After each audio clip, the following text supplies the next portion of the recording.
Хамтраа үзэгчтэй баярлалаа. Хөтөлбөр үргэлжлэн хөрч байна. Яг одоо та бүхэндээ зочноо уулзуулахад бэлэн болжээ. За бидний студид Person эмэгтэйчүүдийн эмнэлгийн эмч удвал хүрэлцэн ирсэн байна. Урилгыг маань хүлээн авч ирсэн танд их баярлалаа. Баярлалаа. Та бүхэн намайг урьж өдрөлтөд оролцуулж байгаад их баярлалаа. За өнөөдөр бол охид бүсгүүчүүдийн маань хувьд бол заавалчгүй сонсох ёстой чухал ярианууд өрнөх болоо гэж бодож байна. Тэгээ эмэгтэйчүүдийн дунд бас тохиолддог асуудал болон бас хэрхэн яаж сэргийлэх вэ? За ямар зүйлийг анхаарах ёстой вэ гэдэг талаар яриагаа эхлүүлъя гэж бодож байна. За сүүлийн үед ер нь одоо эмэгтэйчүүдийн дунд хамгийн их тохиолдоод байгаа асуудлын талаар яриагаа эхлүүлье гэж бодож байна. За сүүлийн үед одоо энэ хүмүүсийн манай эмэгтэйчүүдийн дунд хамгийн их тохиолдож байгаа асуудал бол өрсөл ихтэй байна. За өрсөлийн улмаас болохоор одоо үргүйдэл үүсэж байна. Умаа хүзүүний хавдар үүсэж байна. Одоо яванда одоо жирэмслэхгүй болж байна, жирэмслэхээрээ зулгаж байна. Ингээд энэ бол одоо хамгийн их тулгамдсан асуудал бол эмэгтэйчүүдийн дунд. За эмэгтэйчүүд гэхээсээ гадна гэр бүл бол энэтэй хамаатай. Ганцхан эмэгтэй хүн өрөвснөөс болоод энэ асуудал үүсэхгүй. Тийм учраас эмэгтэй хүнд одоо илэрдэг шинж тэмдгийг шинжилгээ өгөөд одоо өөртөө байгаа эмэгтэй хүнд л зовир илэрдэг учраас эмэгтэйчүүдийн эмнэлэгт очиж зовираа хилээд шинжилгээ өгөөд эмчилгээгээ гэр бүлийнхээ хамт хийгээд эмчилгээний дараа тодорхой хэмжээний одоо дэглэм сахиад тийм ээ бэлэвчтэй тодорхой хэмжээнд тавьтаад за энэ шинжилгээ маань одоо эмчилгээ маань үр дүнтэй болж юу дахин ямар шинжилгээ хийх шаардлагатай вэ гэдгийг эмчийн зөвлөгөөний дагуу дахин одоо хандах ёстой. За маш олон одоо асуудлууд байна. Тэгэхээр хамгийн гол анхаарах зүйл нь одоо миний бодож байгаагаар бол урьдчилан ийм үзлэгч байдаг юм уу тий. Одоо эртнээс ингээ анхаарч явах хэрэгтэй болоо гэж бодож байна. Юун дээр одоо илүү их анхаарах хэрэгтэй болоо?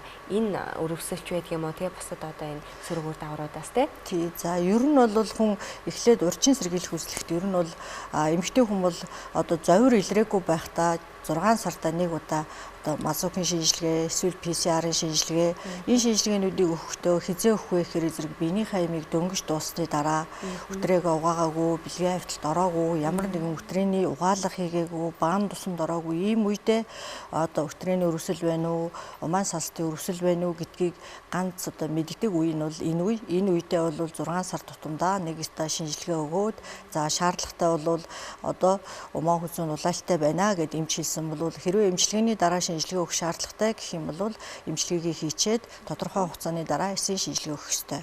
За эсийн шинжилгээ бол 30, 33, 36-гийн 3 жилийн зайтай манайх товлолт ийм шинжилгээг өгж байгаа. Гэсэн хэдий боловч одоо манайх 18-аас наснаас эхлээд умаа хүзүүний хор тавдрын одоо эрт илрүүлэгт зүгээр одоо үзүүлээд энэ хүн бол умаа хүзүүний хор тавдрын урьдлууд, эхлэлүүд ингээд онцлогддог учраас заавал 30 насыг хүлээхгүй байх ёстой. Нэгэнт бэлгийн хавталд ороод одоо гэр бүл зохиосон, зохиогоогүй найз залуутай байсан ч гэсэн бэлгийн хавталд орсон бол одоо нэг удаа эсийн шинжилгээ өгч үзнэ. За умаа хүзүүний улаалттай байх юм бол жилдээ нэг удаа эсийн шинжилгээ өгнө. Умаа хүзүүний хавдрын урьдал гээд одоо HPV вирус илэрсэн байгаа тохиолдолд эмчилгээ, өрсөлийн эсрэг эмчилгээ, вирусын эсрэг эмчилгээ хийгээд төрөөгөө охтууд бол 3 сарын дараа, 6 сарын дараа давтан одоо эсийн шинжилгээнүүдийг өгч явах ёстой. Одоо бол эсийн шинжилгээ маань илүү одоо амархан болцсон. Нөгөө хиймэл оюун ухааны цэрвэкээр гээд ийм аппарат ороод ирсэн байгаа. Тэр бол 5 минутанд онцлогдоод за одоо та энэ шинжилгээг одоо хийлгээд энэ эмчилгээ хийгээд за 3 сарын дараа 6 сарын дараа одоо энийг давтан өгж энийг шалгуулах ёстой гэх ёстой. Ингэж одоо тэр хүмүүнд маань зөвлөгөө өгөөд за тэгээ зөвлөгөөнийхөө дагуу энэ одоо санаа зовж эргэж ирэх ёстой байхгүй. Манайхан умаа хүзүүний улаалтай гэлтэхэр тий намайг ч гэсэн шүү дээ. Намайг тэгсэн гэдэг байхгүй. Энэ маань тухайн хүн болгондоо өөр. Эсийн шинжилгээ өгчөөд хавдрын сэлрийг бол намайг эсийн шинжилгээ өгөө зүгээр гэсэн гэдэг байхгүй юу? Тэр хүн улаалтгүй байна зүгээр гэсэн үү? Улаалттай байгаад эсийн шинжилгээнд негатив гарсан уу? Энэ хоёр ялгаатай байхгүй юу? Эсийн шинжилгээнд негатив гарсан бол тэр хүн жилдээ нэг удаа заавал өгнө. Тэгээд умаа хүзүүний хавдрын урьдал HPV вирус илэрсэн бол хэрвээ төрсөн бол даруйхан умаа хүзүүг эмчилүүлэх ёстой. Одоо умаа хүзүүг эмчилдэг шинэ технологи дэвшилтэд аргууд заавал умаа хүзүүг үүлэхгүйгээр эмчилдэг дараа нь одоо эмчилгээ хийсний дараа өөрөөрөө төрчиж болох юм эмчилгээний аргууд, эмчилгээний аппаратууд бол байгаа. Тийм учраас энийг бол бас манайхан мэдээд тийм ээ ойлгоод нэг дахин одоо үзүүлж яг одоо яах ёстой вэ гэдгийг яг мэдэх ёстой байхгүй. Ер нь яг өөр хүчин зүйлс гэх юм. За яг бэлгийн хавталтаас шалтгаалж байгаа өвчл гэж ойлгож болох уу? Ер нь өөр хүчин зүйлс нөлөөлөх тийм боломж байх уу? За ер нь бол умаа хүзүүний улаалтмын бол цэвэр өргөслийн гаралтай байдаг. Тийм учраас эрэгтэй хүн бол хизээж зовиргүй, ямар шинж тэмдэггүй, залуу насны эрэгтэй хүнд хизээд эхнэр умаа хүзүүний улаалт үүсээд, хавдрын урдл үүсээд, за эмчлүүлээд ингээ байж хахад бол эрэгтэй хүн бол 100% зовиргүй, шинж тэмдэггүй шинжилгээнд ирвэл шээсний сүв бэлгийн сүв хоёр нэг байдаг учраас бөөр нь өвдөх магадaltaй. Ер нь бол түүнээс өөр шинж тэмдэггүй 70 орчим насндаа л шээснийхэн сүв нарийсаж шээс нь хаагдах ийм л зовиртай. Тэрнээс өөр бол ийм зовир байдгүй. За ер нь бол охтууд ингээ умаа хүзүү бэлгийн хавьталд ороод 1-2 сар болсон хэрнээ улаалт үүссэн байдаг. Гэтэл улаалт минь хизээ үүсэх ёстой вэ гэхээр бэлгийн хавьталд орсноос хойш одоо өрсөлдөө найз залуутай болсноос хойш хавьталд нэг удаа орсноос хойш л 6 сарын дараа ихэд улаалт үүсч эхэлдэг. Умаа хүзүү суугаас улаж эхэлдэг.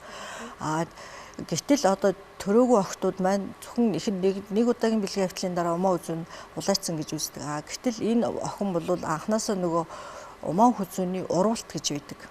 За тэр эндэ цэрвэхгүй юу гэж одоо нөгөө улаалт гэж улаалт гэж эвдэхээсээ илүү умаа хүзүүний урвалт гэдэг учраас тэрийг бол эмчнэр хараад за энэ бол улаалт энэ бол биш ээ гэдгийг нь онцолж хэлж өгөх ёстой.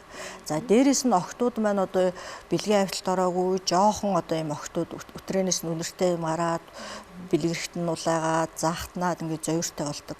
За энэ бол цагаан хорхоос болдог. Нэгдүгээрт хоёрдугаарт цагаан хорхоо яадаг вэ гэхээр зэрэг баас боловсруулдаг бактерийг зөөгөөд охин хальсны одоо сүвээр одоо шөнөдөө 1-2 м цагаан хорхоо явдаг гэдэг байхгүй юу. Тэгэхээр зэрэг өтрээнд 10-20 удаа ордог учраас баас боловсруулдаг Escherichia coli энтер клепсиелийг бол өтрээ рүү зөөдөг учраас охтуудад ийм өргөсөл үүсдэг. Тэгэхээр зэрэг охтуудаа одоо жишээлбэл урдаас нь хойш нь бэлгэрхтний нарчуул сургана, хошингын урдаас нь хойш нь нарчуулна. За цагаан хорхоон шинжилгээг бол одоо юуны цэцэрлэгийн охины насны хүүхдүүд үзүүлээд зүгээргээ бичиг авчдаг байхгүй. Гэтэл 14 хоногт нэг удаа цагаан хорхоон одоо өндөг тасарч хошнуун дээр гарч ирдэг. Гэтэл тэрийг маань нэг удаагийн шинжилгээгээр онцлох боломжгүй байхгүй юу? Хүүхэд хэрвээ өөрт нь зовиртой, шүн хошногоо майжих ямар нэгэн тийм таагүй байх юм бол тэрийг дахин одоо 1-2 удаа шинжилгээ өгчөөж магадлаад тэрийг заавал эмчлэх ёстой. Тэгэхгүй бол охтуудад энэ асуудал. Дээрээс нь нөгөө цагаан хорхоноос гадна маань шээсний сүв рүү Escherichia coli буюу одоо E. coli, Enterobacter, клепсиелийг оруулах юм бол хүүхэд шээсний сүв өрөвсөд, давсаг өрөвсөд, бөөр өрөвсчдөг. Энэ бол өсөх замын халдвар гэж явдаг байхгүй. Тэр бол хизээч бэлгийн хавьталд ороогүй юм жохон охин насны охтууд энэ бол нэлээд их тохиолддог. Тэгэхээр зэрэг хүүхдүүдэд эмэгтэйчдийн эмчт үзүүлээд за энэ ерөөсөө авах тэр гарч байгаа ялгцаас нь авах шинжилгээ бактериологийн шинжилгээ. Тийм ээ ямар бактери ургаад байна.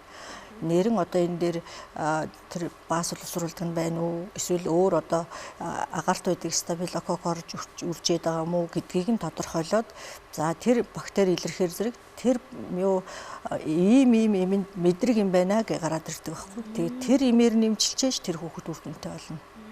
Тийм. Тэгэхгүй бол одоо за чи юу яцсан уу? Холормоник болгочаа одоо Escherichia coli-д энэ л мэдрэг байд юм а. Гэтэл тэр маань мэдрэг биш болсон байх юм бол үр дүнгүй байхгүй юу? Тэгэхээр одоо маш олон хүчин зүйлээс насныхаас онцлог. За тэгээ манайхан одоо шийдвэл одоо энэ сүүлийн үед бол манайхан их цистит тусч байгаа. За цистит тусах шалтгаан маань юу вэ гэхээр зэрэг за нэгдүгürt миний сая ярьсан одоо нөгөө баас боловсруулдаг Escherichia coli тэр унгахтчаар нь бийцсахтчаар нь гардаг. Гэтэл нөгөө бидээгээр юм уу хойноос нь урагшин урсгалтай усаар уучих юм бол өтрөө рүү ороод ирэх юм бол өтрөө өнөртэй болно. Шээсний сүр орчих юм бол тэр маань мөнхийн цистит болно. За өтрээнд Escherichia coli ороод ирэх юм бол бэлгийн хавьтлаар эрэхтэй хүнд шээсний сүв тэгээд давсаг бөөрийн өргөсүүлждэг. Одоо манай бөөрийн дутагдлын 70%-ыг сая тийм мэдээлэл гарсан байсан. 70%-ыг ерөөсө ишэрхий коле үүсгэсэн байна. Баас боловсруулдаг бактери бөөрөнд очиод бөөрийн твшин зэрэг аян цэрэг гэмтээчээр тэр хүний бөөр огт ажилгүй болоод за ингээд бөөр шилжүүлэн суулгах, бөөрийн диализын аппаратад орох болж байна гэж байгаа. Тийм учраас одоо энийг бол зүгээр өөр одоо юундаа болохоор зэрэг тэр өтгөндөө бол тэр хэвийн бичил биетэн хүнд байдаг л бичил биетэн тэр байж ижил баасыг боловсруулдаг. Гэтэл өөр орчноос сольсон ийм тохиолдолд нөхцөлд бус өөр газар очичхороо ийм өрөвсөлтэй. Хэрвээ одоо бид нар эмнэлгийн дотоод халдвар гэж ярьдаг одоо севс боллоо, үжил боллоо гэдэг. Гэтэл энэ маань цуснд ишэрхий коли орчих юм бол хүн севс болчдөг. Хамгийн том аюул нь энэ бол одоо төрөх, мэссэл гэдэг нөгөө ажилбар хийсэн үеүүдэд энэ тохиолддог байхгүй. Тийм учраас энэ бол одоо нөгөө хүүхэд ер нь анх охин хүүхэдтэй болох цагаас ахуулаад одоо бэлгийн ариун цэвэр гараа хизээ угаах уу, за хизээ бандаж дотоодоо солих уу гэдгийг л охтууд мэдж явах хэрэгтэй. Бэлгэрхтнээ хуртаас нь хойш нь арчин хэрвээ ингээ удлаах юм яах юм бол ээждээ хэлээд тэгээд тэрэн дээр бол манайхан тоос дүрхээл угаагаал тэгээд эхэлдэг байхгүй юу. Гэтэл охтуудын өтрээр одоо шийдэл бэлгэрхтэн бол нөгөө суул шүлтлэг одоо шүлтлэг орчинтой байдаг учраас соодор бол угаах боломжтой. Тамидын болон юугаар одоо нөгөө цай маягаар бол угаах шаардлагагүй. Гэтэл хүн насан туршид ирэхээр зэрэг эмэгтэй хүний өтрөө маань хүчлэг болчтой. Гэтэл стаканусанд 2-3 лимоны хүчлэлтэй юмар өтрийгээ нэг удаа зайлуул өтрийний одоо хэвийн бичил биетэн сэргийх хандлагатай байхгүй. Өтрээ чинь болохоор дэдрэлэний савхан цэргээд ийм сул хүчиллэгтэй ийм одоо гаднаас ороод ирэхээр хил дээр байгаа цэргүүчийг микроб ороод ирэнгүүт нь тэрийг нь устгадаг ийм өөрийн гэсэн бактериутай. Хүмүүс шинжлэх одоо мазохын шинжлэх ухаан гэдэг дүүрэн цагаан эсвэл ёстой хөрвсөлтэй юм а гэж хэлдэг. Энэ чухам юу гэсэн үг вэ гэхээр зэрэг гаднаас бактери ороод ирэхээр зэрэг нөгөө хүний биед байгаа дэдрэлэний саханцар буюу хамгаалах эсүүд маань тэднийг бүгдийг нөхүүлээд одоо устгаад тэгээ баахан үгсэн цэргийн зогцос гэдэг шиг баахан цагаан эсүүд байхгүй юу. Тэгэхээр зэрэг цагаан юм гараад эхлэхээр зэрэг бид нэр одоо тэр маань өвчин гэж боддог. Гэтэл бие организмаас ялгарч байгаа хариу урвал байхгүй юу. За цагаан юм гараад ирэхээр зэрэг манайхан үзүүлж эхэлдэг. Гэтэл зэстэд тусдаг бас нэг шалтгаан бол одоо бактериуд байгаа. Тийм ээ бэлгийн замаар орж ирдэг. Одоо жишээлбэл эрэгтэй хүн гэхэд одоо зовиргүй байдаг. Тийм ээ. Гэтэл эмэгтэй хүний шээсний сүрүү жишээл мөөгөнцөр орчих юм бол жаахан ингээл өтрийгээ савндаж угаах юм уу, жаахан даарахар зэрэг л читрүүцсэн хүрээл тийм ээ. Шүн шээж чадхаа болоо шээхэр зэрэг амар шархирж өвдөөл 0 дээр хэдэн удаа суугаад тэгсэр нь юу ч харахгүй ингээ хүн зовчоод шөнийн 3-4 цагийн үед л ингээл зовчоод үүрээр л уцтаал ирдэг байхгүй. Тэр маань яаж юм нэхэр тухайн хүн тийм амар зовиртой ирдэг. Гэтэл тэр хүнээс гарсан тэр шинж тэмдгийг нөхөр дэмжлэг хийхгүй ямар ч нэмэргүй байхгүй юу. Нөхөр маань ингээ зүгээр л ижидэг. Эрэгтэй хүний шээсний сүбэлгийн 2-1 учраас шийг л гаргацдаг. Тэрэнд ямар ч зовир байхгүй. Тийм учраас эрэгтэй хүн маань тэрнийг огт одоо нөгөө манайхан нөгөө хамт дэмжлэнэ л гэхээр бэлгийн замын халдвар гэж ойлгодог байхгүй юу. Ер нь нэгнийх нь уруулан дээр юм гарцсан байхад нөгөөх нь үсгтэл тэр чинь халтж штэ. Тэрнхээр зэрэг нэг тарагтай аяган дотор хуруугаа халбага хийхдээ халбаг тарагтай болдогтой яг адилхан байхгүй юу. Тэгээд энийг зөв ийм уйж сэтгэлээр ойлгох хэрэгтэй. Түүнээс шил чи өвчтэй байсан би өвчтэй байсан гэл ингээ муудалцаад авах шаардлагагүй байхгүй юу. Тийм асуудлууд л их үүсдэг байх та тий. Ер нь л одоо тэр одоо тэгэл нөхрөө эмчлэнэ гэдэг чинь зарим эмэгтэйчүүдийн хувьд бол үнэхээр хэцүү. Юу гэж хэлнэ гээл ингээл бүр би баг үгийн зааж өгөхөө шахаал яана одоо чи ингэж хэлэн нөхрөө оруулаад тэр би тайлбарлаад өгье гэдэг ингээд тэгэхгүй бол ингээ тэр чинь хүний эмзэг нарийн асуудал учраас би ингээл баахан юм бичээл тэгж ингэж ууг гээл баахан юм заавартчдаг. Гэтэл нөгөө хүмүүс маань ядгүй гэхээр нөхөртөө очиод хэлгээд за жишээлбэл ингээ нөгөөх юм баахан имчилгээ хөвчөд өгчдөг. Гэтэл эмийн сангийн хүн за энэ одоо ямар өвчин тусуу гэдэг ч юм уу жоохон эвгүй мэдрэмж тэр хүн төрөхтөл тэр хоёр орой ирээл бүүн хэрүүл олно шүү дээ тийм ээ. Тэгээд үйл итгэлцэл үүснэ. Тэгэхэд намайг зүгээр байж хахад энэ өвчин туссан гэж тэгсэн. Тэгэхээр зэрэг энэ одоо дахиад нөгөө чинь мэдээж нөхөр имчилгээтэй юм чинь дахин шүү дээ. 2-3 сарын дараа энэ манай эхнэр би ягаачгүй байхад ингэж байгаа юм чинь манай эхнэр 2-3 сарын давтамжтай асуудал үүсгдэг. Тэрийг над нэлзаадаг гэдэг байхгүй юу. Тэгээ ингээд нөгөө гэр бүлийн нандан нөгөө сайхан харилцаа маань булангартаж эхэлж байгаа. Тэгэхээр зэрэг анхнаасаа л зөв ойлгочих юм бол тэр ямар ч асуудалгүй байхгүй. Тэр энэ дээр бас эрхлэгчүүд бас их мэдээлэлтэй байх хэрэгтэй, ойлгодог байх хэрэгтэй юм шиг байх хэрэгтэй. Тэгээ дээрэс нь болохоор зэрэг манайхан ер нь би одоо зөндөөл одоо юм ярихаараа л дандаа бэлгэвч гэж ирдэг байхгүй юу. Яагаад гэх юм бол хүн амьдралдаа одоо шийдвэл ингээд миний ийм кейсүүд ийм сонссон кейсүүд зөндөө байдаг байхгүй юу. Амьдралдаа анх удаа ингээд ганцхан удаа Солонгост очиод ганцхан удаа бэлгийн авталт орсон чинь бэлгэвчгүй орсон чинь тогтцсон.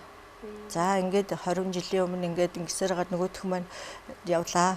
Тэр хүний хамгийн хэцүү амьдрал нь бол тэр зүгээр ингээд одоо шийдвэл бусад найз нөхдийнхээ адил ингээд тэр ч найзтай, энэ ч найз охинтой, энэ ч ингээд асуудал үүсгээгүү амьдралдаа ганцхан удаа бэлгийн авталт орохдоо тогтцсон. Тэгээд ингээд одоо шийдвэл 20 жилийн өмнө одоо ингээд 2-3 жилийн өмнө бас нөгөөх маань яваад өглөө л дөө. Тэр маань тэгээд тийм болохоор зэрэг яадаг вэ гэхээр заавал тийм биш ч гэсэндээ ер нь нэг л одоо анхны хавьтлыг бэлгэвчтэй л хавьчих юм бол асуудалгүй байхгүй юу. Гэтэл манайхан бол хизээж тэгж боддгоо. Одоо энэ маань бол маш том соёл байх хэвээр. Тэгжээж өвчнөөс, жирэмснээс тэгээд өрөвслээс хамгаалах хэвээр байхгүй юу. Жишээлбэл нэг өрөвсөлтэй умаа үзүүний улаалттай хэдэн одоо жишээлбэл 2-3 бэлгийн авталт орсон охинтой нэг хүү анхны бэлгийн автлаа бэлгэвчгүй орохдоо тэнд байгаа микробуудыг аваад гарна шүү дээ. Тэгэл тохиолдлын бэлгэвчгүй хавьтал болгонд тэрийг тараах байхгүй юу. Тэр эмэгтэй тэр дорой зовиргүй. Тэр чинь бэлгийн замын халдвар биш учраас заг хүйтэн биш учраас хизээч эдээ гоожоод хизээч үнэртэй төсөв болохгүй байхгүй юу. Тэр 2 жилийн дараа л нөгөө эмэгтэйг үзэгдэл улаалт үүссэн байдаг.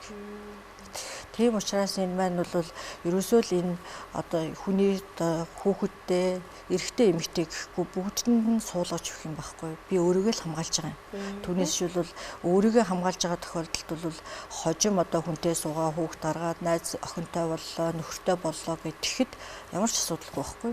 Тийм ээ, хоёулаа асуудалгүй. Тэгэл тэр хүн насан туршдаа одоо ингээ үзүүлж байгаа хүмүүс дотор 10 жил, 20 жил, 30 жил амьдарсан гэсэн хэрнээ омоо үзүүн улаалт хүнзэндээ байдаг хгүй юу. Тийм тэр чинь тэр нөгөө нэг амьдралынхаа нэгэн талны хүнээ сонгосон бол амьдралынх нь асуудалтай. Гэтэл хүний амьдралд янз янзын юм байж болно тийм ээ.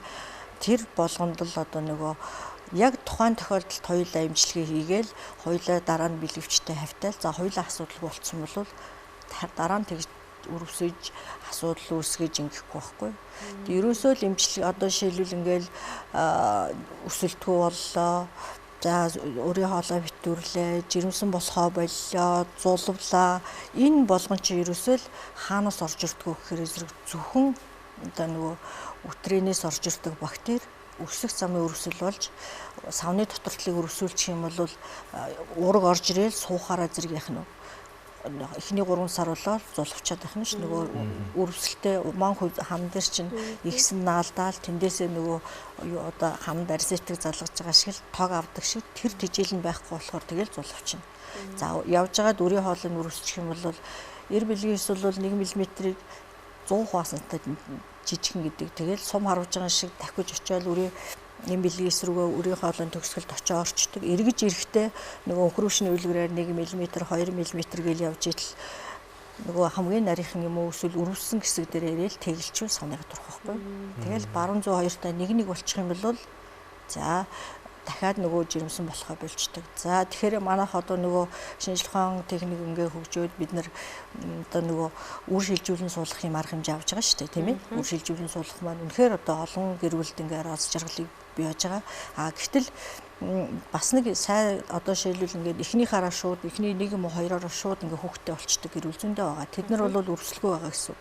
Гэтэл умаан салстаа бэлдээгүү одоо нөгөө суух юугаа суураа сайн тавьж саваа сайн бэлдээгүү шууд суулгачаар зэрэг эхнийхт нь 3 сартай зулбаал дараагийнхт нь 8-7 хоногтой буюу 2 сартай дараагийнх нь 4-7 хоногтой дараагийнх нь тогтонгууд нь шууд ингээ гараа авчдаг байхгүй. Тэр маань яаж юм хэрэг нэг удаагийн оролдлого маань доор хаяж 3-аас 6 сар бэлтжээж тэр сав одоо яг одоо шилбэл цэцэг суулгаж байгаа юм шиг байхгүй.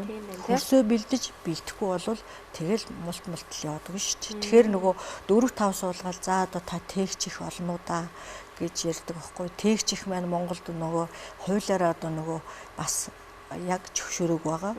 Гэтэл бас яг Тэгэл бас хамаатан садан наах зэгч дүү нээтрийнүүд нь бас ингээ хүмүүс тусалдаг юм байгаа л да.